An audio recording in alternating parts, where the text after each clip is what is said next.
JP astro ലൈഫിലേക്ക് എല്ലാവർക്കും സ്വാഗതം.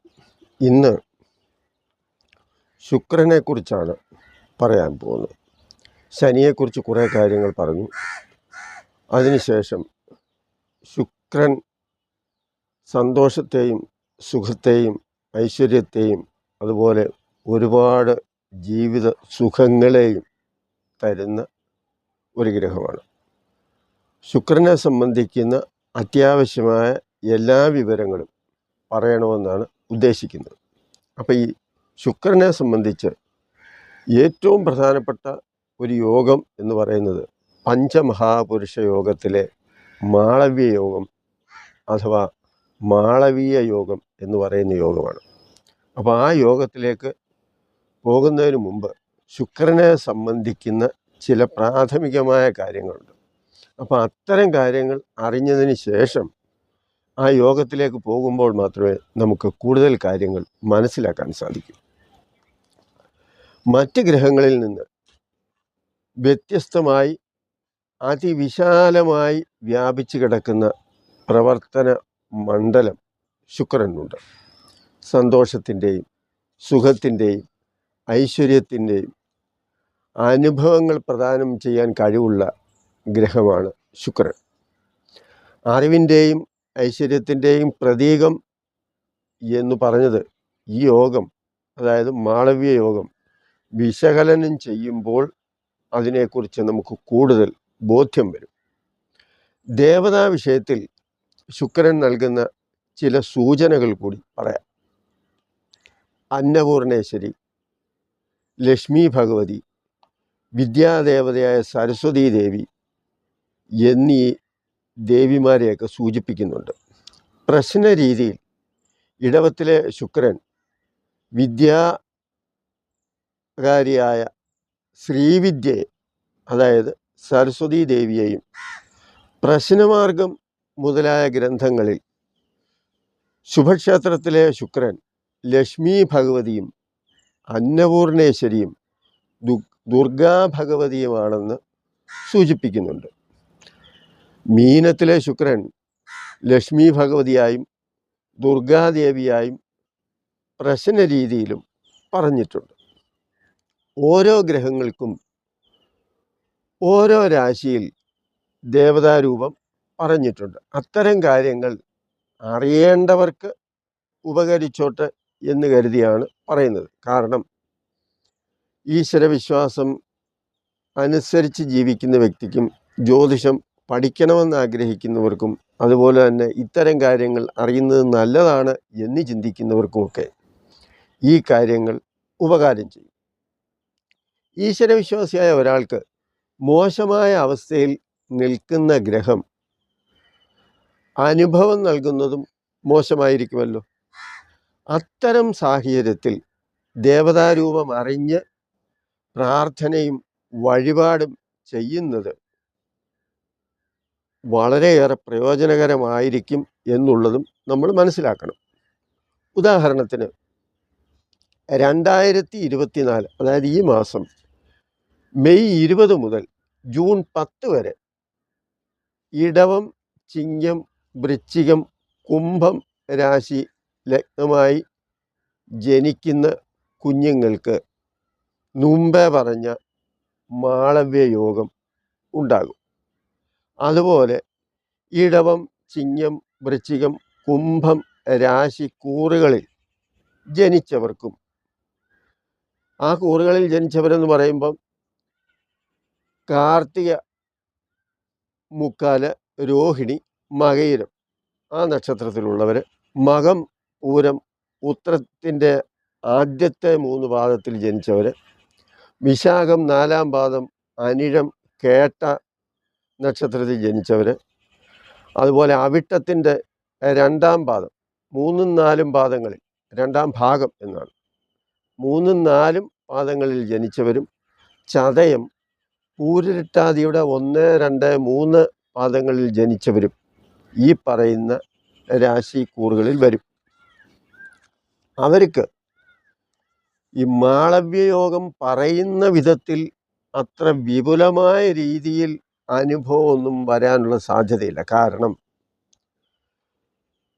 ജാതകത്തിൽ ഉള്ളതുപോലെ ഗോചരത്തിൽ യോഗഫലം അനുഭവപ്പെടുകയില്ല. എന്നാൽ ചില കാര്യങ്ങളിലൊക്കെ അതിൻ്റെ ഗുണം ഉണ്ടാവുകയും ചെയ്യും. അപ്പോൾ ഈ പറഞ്ഞ ശുക്രൻ രാശി മാറുന്ന 2024 മെയ് 19 ഞായറാഴ്ച ഈ ഫലം അത്ര കാര്യമായി ഉണ്ടാകില്ല.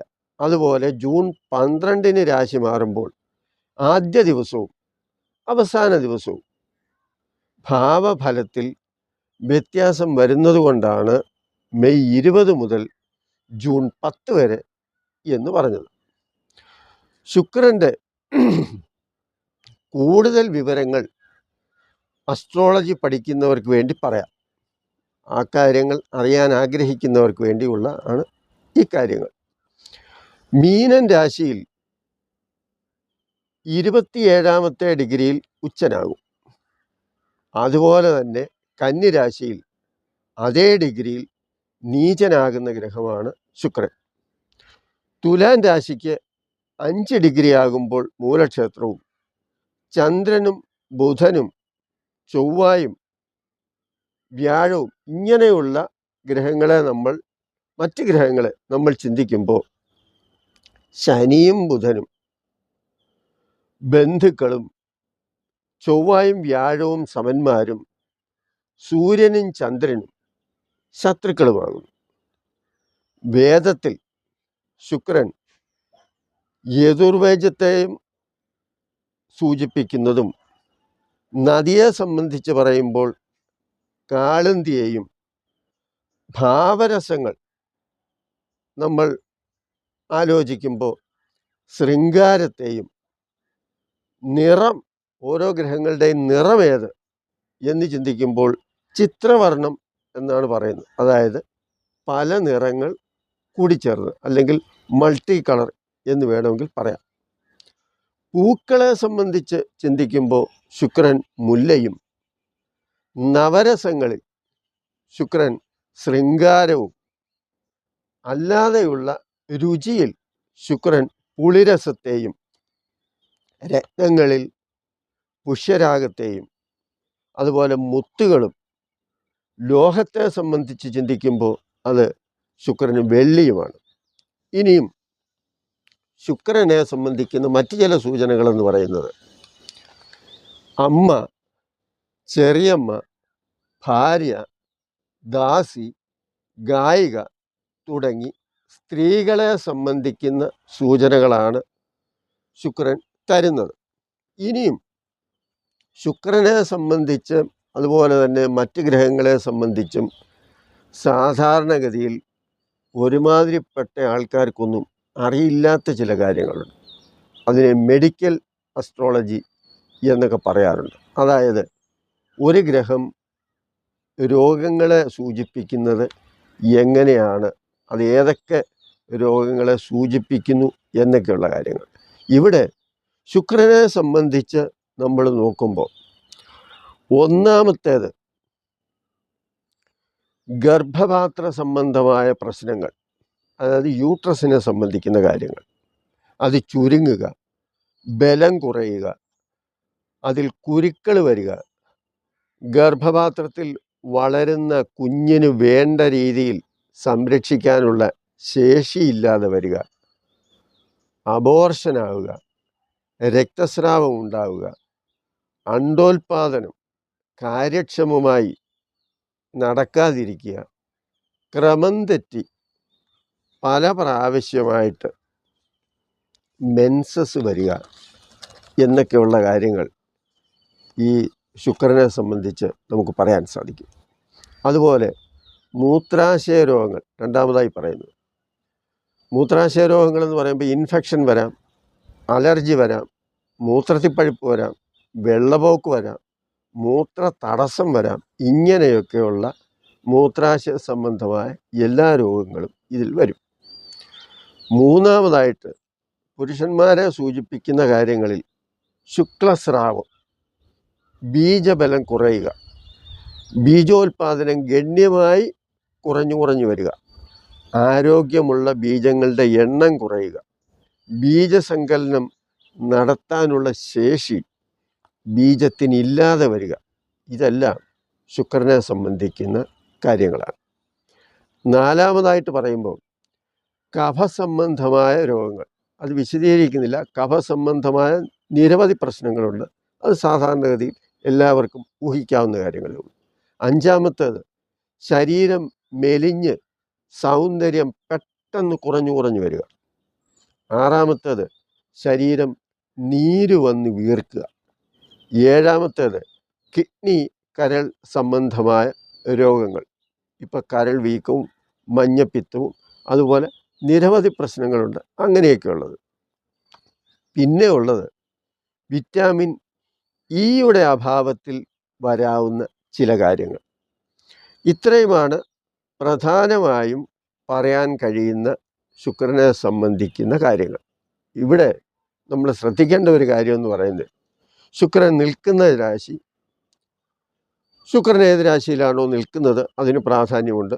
ശുക്രനുമായി ബന്ധപ്പെട്ട് നിൽക്കുന്ന ഗ്രഹങ്ങൾ, ഇതെല്ലാം നോക്കുന്ന ഗ്രഹം, നിൽക്കുന്ന ഗ്രഹം എന്നൊക്കെ പറയുന്നത് പോലെ ഇതെല്ലാം തന്നെ ഇതിൻ്റെ എല്ലാം ഒരു ബന്ധം അനുസരിച്ചാണ് രോഗനിർണയം നടത്തുന്നത്. അത് കൂടുതൽ പഠിച്ചു വരുന്നതേ ഉള്ളൂ. കാരണം എന്താണെന്ന് ചോദിച്ചാൽ, മൂലഗ്രന്ഥങ്ങൾ പരിശോധിക്കുമ്പോൾ അതിൽ ചെറിയ ചെറിയ സൂചനകൾ മാത്രമേ ഉള്ളൂ. ഇപ്പോൾ വാതം, പിത്തം, കഫം, വായുജന്യ രോഗങ്ങൾ, ഇങ്ങനെയൊക്കെ ഉള്ള ചില സൂചനകളാണ് പറയുന്നത്. പിന്നീട് പറയുന്ന കാര്യങ്ങളെന്ന് പറഞ്ഞാൽ ശുക്രൻ്റെ സ്ഥിതി അനുസരിച്ച് സന്താന വിഷയത്തിൽ വിശദമായി പറയുന്നുണ്ട്. അത് രോഗങ്ങളെ സംബന്ധിച്ചല്ല, സന്താനം ഇല്ലാതെ വരിക, സന്താനം ഉണ്ടാകാതിരിക്കുക, സന്താനം ഉണ്ടാകുമ്പോൾ ഉണ്ടാകുന്ന പ്രശ്നങ്ങൾ എന്തൊക്കെയാണ്, അങ്ങനെയൊക്കെയുള്ള കാര്യങ്ങളെ സംബന്ധിച്ച് പറയുന്നുണ്ട്. അതുപോലെ ഈ ഓരോ ഗ്രഹങ്ങളുമായി ബന്ധം വരുമ്പോഴാണ് രോഗനിർണയം വ്യക്തമായി പറയാൻ പറ്റുന്നത് എന്ന് ഞാൻ പറഞ്ഞതിന് ഒരു ചെറിയ ഉദാഹരണം പറയാം. ഇപ്പോൾ ചൊവ്വയെ സംബന്ധിച്ച് നമ്മൾ പറയുമ്പോൾ, ചൊവ്വ ചതവിനെ സൂചിപ്പിക്കും, മുറിവിനെ സൂചിപ്പിക്കും, അതുപോലെ കുരുക്കൾ, വീഴ്ച, ചൂട്, ഓപ്പറേഷന്, തീപ്പൊള്ളൽ, വൈദ്യുതാഘാതം, ഇങ്ങനെ പല കാര്യങ്ങളെയും സൂചിപ്പിക്കുന്ന ഒന്നാണ് ചൊവ്വ. അപ്പം അങ്ങനെ ചൊവ്വയുമായി ഒരു ബന്ധം വരുമ്പോൾ എങ്ങനെയാണ് രോഗനിർണയം നടത്തുക എന്നുള്ളത് ഇത് രണ്ടും കൂടി കൂട്ടിക്കലർത്തി വേണം. ഇപ്പോൾ അബോർഷൻ ഉണ്ടായി, ഒരു ഉദാഹരണം പറയാം. അങ്ങനെ ഒരു ചിന്ത വരുമ്പോൾ അതിൽ പ്രധാനമായും സാഹചര്യമനുസരിച്ച് അനുഭവത്തിൽ ഉണ്ടോ എന്ന് ചിന്തിക്കാൻ പറ്റുന്ന ഒരു കാര്യമാണ് തട്ട്, മുട്ട്, ക്ഷതം, വീഴ്ച, ഇങ്ങനെയൊക്കെയുള്ള കാര്യം. കാരണം അത് ചൊവ്വയുടെ കീഴിൽ വരുന്നതാണ്. അതുപോലെ തന്നെ ഈ കുരുക്കൾ വരിക, അതുപോലെ ബ്ലീഡിങ് ഉണ്ടാകുക, ഇങ്ങനെയൊക്കെയുള്ള സംഭവങ്ങളും ചൊവ്വയുമായിട്ട് ഉള്ള ഒരു ബന്ധത്തിൻ്റെ അടിസ്ഥാനത്തിലൊക്കെ വരുന്ന കാര്യങ്ങളാണ്. അപ്പോൾ ഈ പറഞ്ഞത് എന്താണെന്ന് ചോദിച്ചാൽ, ഓരോ ഗ്രഹങ്ങളുമായിട്ടും, അതായത് ശുക്രൻ ഏതൊക്കെ ഗ്രഹങ്ങളുമായി ബന്ധപ്പെടുന്നു, ഏതൊക്കെ രാശിയുമായിട്ട് ബന്ധപ്പെടുന്നു, അതിൻ്റെയൊക്കെ അടിസ്ഥാനത്തിൽ വേണം യഥാർത്ഥത്തിൽ രോഗനിർണയം നമ്മൾ സ്ഥിരീകരിക്കേണ്ടത്. ആ ബന്ധങ്ങളും അതുപോലെ തന്നെ രോഗത്തെ സംബന്ധിക്കുന്ന ഒരു പ്രധാനമാണ് 6-ാം ഭാവസ്ഥിതിയും 6-ാം ഭാവാധിപനും. അപ്പം ഇങ്ങനെയൊക്കെ ഉള്ളതിൻ്റെ എല്ലാ വശങ്ങളും പരിശോധിച്ച് രോഗസംബന്ധമായി പറയുമ്പോൾ ശുക്രൻ നൽകുന്ന പൊതുവായ കാര്യങ്ങൾ എന്തൊക്കെയാണ് എന്നാണ് ഇവിടെ സൂചിപ്പിച്ചത്. ഇനി മറ്റു കാര്യങ്ങളിലേക്ക് പോയാൽ, ശുക്രൻ ശയനാധിപതി എന്ന് പറയാറുണ്ട്. അതായത് ശുക്രൻ്റെ സ്ഥാനത്തെ സൂചിപ്പിക്കുന്നതാണ് ഈ ശയനാധിപതി എന്നത്. കിടപ്പറ അഥവാ എവിടെയാണോ ശയിക്കുന്നത് ആ സ്ഥാനത്തെ സൂചിപ്പിക്കുന്നു എന്നാണ്. പൂജയിൽ ഹോമകർമ്മങ്ങൾ ചെയ്യുമ്പോൾ ചമത ഉപയോഗിക്കാറുണ്ട്. ശുക്രൻ അത്തിച്ചമതയാണ് സൂചിപ്പിക്കുന്നത്, അതായത് അത്തിവൃക്ഷത്തിൻ്റെ കമ്പ്. വൃക്ഷങ്ങളിൽ നന്നായി പൂക്കുന്ന ചെമ്പകം പോലുള്ള വൃക്ഷത്തെ സൂചിപ്പിക്കും. പൂജാ സാമഗ്രികളിൽ ശുക്രൻ പൂക്കളെയാണ് സൂചിപ്പിക്കുന്നത്. ജാതകത്തിൽ ശുക്രൻ്റെ ദിക്ക് ഏതാണ് എന്ന് ചോദിച്ചാൽ അത് അഗ്നികോണാണ് എന്ന് പറയണം. കാരണം തെക്ക് കിഴക്ക് ഭാഗം ആണ് വരുന്നത്. അതുപോലെ ദശാവതാരം, അതും ഗ്രഹങ്ങളുമായി ഉള്ള ബന്ധം നമ്മൾ ചിന്തിക്കുമ്പോൾ ദശാവതാരത്തിൽ ശുക്രൻ പരശുരാമൻ്റെ അവതാരത്തെയാണ് സൂചിപ്പിക്കുന്നത്. നവരസങ്ങളിൽ ശുക്രൻ അത് ശൃംഗാരത്തെ സൂചിപ്പിക്കുന്നതാണ്. പ്രതിമയിൽ ഒരു പ്രതിമയെ സംബന്ധിക്കുന്ന കാര്യത്തിൽ എന്താണ് എന്ന് ചിന്തിക്കുമ്പോൾ ശുക്രൻ ശ്രീചക്രത്തെയാണ് സൂചിപ്പിക്കുന്നത്. സപ്തമാതൃക്കൾ എന്ന് പറയുന്നത് നമ്മൾ ക്ഷേത്രത്തിൽ പോകുമ്പോൾ ശ്രീകോവിലിൻ്റെ തെക്ക് ഭാഗത്ത് ഒരു ശിലയിൽ 9 പീഠം കാണും. അതിൽ 7 പീഠം ദേവീ സങ്കല്പവുമായി ബന്ധപ്പെട്ടതാണ്. അതാണ് ഈ സപ്തമാതൃക്കൾ. അതിൽ ശുക്രൻ സൂചിപ്പിക്കുന്നത് വരാഹിയാണ്. ഇനി നിവേദ്യ സംബന്ധമായി, പൂജയിൽ നിവേദ്യമൊക്കെ ഉണ്ടല്ലോ, നിവേദ്യ സംബന്ധമായി കണക്കാക്കുമ്പോൾ ശുക്രൻ ഉണക്കലരിയെ, നെയ്യ്, ചോറ്, അക്ഷതം ഇങ്ങനെയൊക്കെയുള്ള കാര്യങ്ങളെയാണ് സൂചിപ്പിക്കുന്നത്. ഈ പറഞ്ഞ കാര്യങ്ങൾ എല്ലാം തന്നെ കൂടുതലും ജ്യോതിഷം പഠിക്കുന്നവർക്കും അറിയണമെന്ന് താല്പര്യമുള്ളവർക്കും വേണ്ടി പറഞ്ഞതാണ്. അസ്ട്രോളജി എത്രമാത്രം അതിവിശാലമാണ് എന്നുള്ളത് അതിനോട് കൂടുതൽ അടുക്കുമ്പോൾ മാത്രമേ നമുക്ക് മനസ്സിലാക്കാൻ സാധിക്കൂ. ഈ മഹത്തായ ശാസ്ത്രം ധനസമ്പാദനം മാത്രം ലക്ഷ്യം വെച്ചുകൊണ്ട് വ്യവസായവൽക്കരണം നടത്തുന്നവരും നമ്മുടെ നാട്ടിലുണ്ട്. ഇപ്പോൾ അത്തരം കൂടുതലും ചെയ്യുന്നത് ഇല്ലാത്ത ദോഷം ഉണ്ടെന്ന് പറയുകയും അതിന് പരിഹാരമായി വലിയ തുക ചിലവ് വരുന്ന പൂജകൾ നിർദ്ദേശിക്കുകയും, എന്നാൽ എല്ലാവരുടെയും കാര്യത്തിൽ അങ്ങനെയല്ല, കുറച്ച് ശതമാനം പേര് ഈ ശാസ്ത്രം പണം ഉണ്ടാക്കാനായി മാത്രം ഉപയോഗിക്കുന്നുണ്ട് എന്നതുകൊണ്ട് സൂചിപ്പിച്ചതാണ്.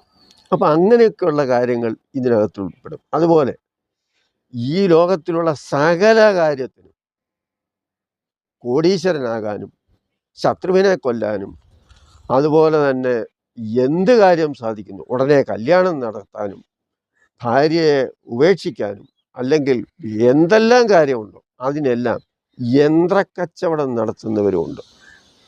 എന്ന് പറഞ്ഞാൽ ഉടനെ നിങ്ങളുടെ എല്ലാ കഷ്ടപ്പാടും മാറി കോടീശ്വരന്മാരാകും എന്നൊക്കെ പറഞ്ഞ് ഓരോ യന്ത്രങ്ങൾ വിൽക്കുകയും തെറ്റായ രീതിയിൽ ധനസമ്പാദനത്തിന് വേണ്ടി ഈ ശാസ്ത്രത്തെ ഉപയോഗിക്കുകയും ചെയ്യുമ്പോഴാണ് അനുഭവത്തിൽ വരുന്നവർ ഇത് കള്ളത്തരമാണെന്നും ഇത് മനുഷ്യനെ പറ്റിക്കുന്നതാണെന്നും ഇത് വിശ്വസിക്കാൻ കൊള്ളരാത്തതാണെന്നും ഇങ്ങനെയൊക്കെ ഉള്ള ഒരു ചിന്താഗതി സാധാരണ മനുഷ്യർക്കുണ്ടാകുന്നു. അതുകൊണ്ട് എനിക്ക് പറയാനുള്ളത് എന്താണെന്ന് ചോദിച്ചാൽ, ജ്യോതിഷം പഠിക്കുന്നവരും പഠിക്കാൻ ആഗ്രഹിക്കുന്നവരും ആദ്യം ചിന്തിക്കേണ്ട ഒരു കാര്യമുണ്ട്.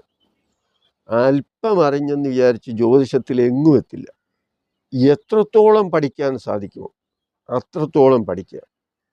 അതോടൊപ്പം തന്നെ ഇത് ജീവിതത്തിനും പണമുണ്ടാക്കാനുള്ള ഒരു കുറുക്കുവഴിയാണ് എന്ന് ചിന്തിക്കാതിരിക്കുക. കാരണം മുകളിൽ ഒരാൾ ഇതെല്ലാം കാണുന്നുണ്ട് എന്ന് ചില ഉദാഹരണത്തിൽ ഓരോരുത്തരും പറയാറുണ്ടല്ലോ. അപ്പോൾ ഈ ധനമെല്ലാം നമ്മുടെ പരമ്പരയ്ക്കും നമ്മുടെ കുടുംബത്തിനും നല്ല കാര്യങ്ങൾക്ക് വേണ്ടി വിനിയോഗിക്കണോ അതോ വെറുതെ ആശുപത്രിയിൽ കൊടുത്തും അല്ലെങ്കിൽ വെറുതെ നഷ്ടപ്പെടുത്തിയും മനുഷ്യരെ പറ്റിച്ചുണ്ടാക്കണോ എന്നുള്ള കാര്യം നമ്മൾ ആദ്യം ഒന്ന് ചിന്തിക്കണം. സമയം ഈ വീഡിയോയിൽ കൂടുതലായതുകൊണ്ട് തന്നെ മാളവ്യയോഗം എന്നത് അതിവിശാലമായി എന്ന് പറഞ്ഞാൽ നമ്മളുടെ ജീവിതത്തിൽ സമൂഹവുമായി ബന്ധപ്പെട്ട നിരവധി മേഖലകളുമായിട്ട് ഈ മാളവ്യയോഗം ബന്ധപ്പെടുന്നുണ്ട്. അത് നമുക്ക് അടുത്ത വീഡിയോയിൽ കാണാം. ഈ വീഡിയോ നിങ്ങൾ ഇഷ്ടപ്പെട്ടെങ്കിൽ അത് മറ്റുള്ളവർക്ക് കൂടി സഹായകരമാകുന്ന രീതിയിൽ ഷെയർ ചെയ്യുക. നന്ദി, നമസ്കാരം.